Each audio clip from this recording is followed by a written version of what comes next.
Bu salam verməmək bidətini kim gətirdiysə Azərbaycana, qiyamət günü cavab verəcək. Qardaşlar, Peyğəmbərimiz sallallahu aleyhi və səlləm bəzən böyük günah sahibindən salamı kəsməyi, məqsəddə onu islah etməyi məqsədə uyğun görür və Peyğəmbər sallallahu aleyhi və səlləmin həyatına baxsaq görərik ki, bəzən böyük günah edən, bilərəkdən böyük günah edən sahabələrdən salamı kəsərdi ki, onlar özlərini islah etsin.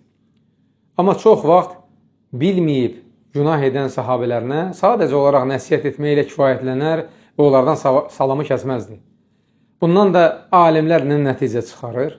Nəticə çıxarırlar ki, o adam ki, bilərəkdən böyük günah edir, onu islah etmək məqsədi ilə ondan salamı kəsmək vacibdir ki, özünü düzəltsin. Əgər özünü düzəltməsə, onu ifşa etmək vacibdir ki, insanlar ondan, onun şərindən özlərini qorusunlar.